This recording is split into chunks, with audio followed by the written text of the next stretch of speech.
Dans l'actualité des régions maintenant, toujours la colère de nombreux Alsaciens contre la réforme territoriale. Ils ne désarment pas. Certes, Strasbourg sera la capitale de la nouvelle région, mais une pétition a été lancée pour s'opposer au regroupement avec la Lorraine et la Champagne-Ardenne. 110 000 signatures pour demander un référendum entre Célestat et Chantenois dans le Bas-Rhin. Philippe Vogel et Julie Roth. Pour les antifusions, la partie est déjà gagnée.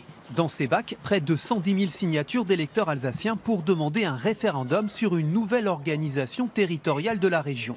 Une démonstration de force, selon la Fédération démocratique alsacienne, à l'origine de cette pétition, unique en son genre. Les pétitions qu'on a derrière nous le démontrent. Les citoyens veulent que ça bouge. Aujourd'hui, la seule solution pour s'en sortir, c'est de responsabiliser plus.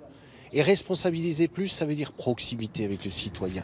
Même si la loi sur la réforme territoriale a été votée, dans la région, la pilule a toujours du mal à passer. Exemple à Châtenois, 4 000 habitants. La décision a déjà été prise. Par contre, on ne peut pas effacer l'identité culturelle que nous avons. Tout le monde se pose des questions. Qu'est-ce qui va nous arriver à long terme? Est-ce que nos droits locaux vont être impactés? La fusion, c'est surtout, je pense, au niveau de la paperasse ou de ce genre de choses. L'identité, elle restera la même. Mais la pétition lancée en début d'année ne sera sans doute pas suivie d'effet. Pour pouvoir organiser un référendum sur une région unique, il aurait fallu réunir un certain nombre de signatures. Pour que le Conseil régional soit obligé de faire suite à la pétition, il faudrait qu'elle réunisse 10% des électeurs alsaciens, ce qui doit être de l'ordre de 127 000 ou 128 000 signatures.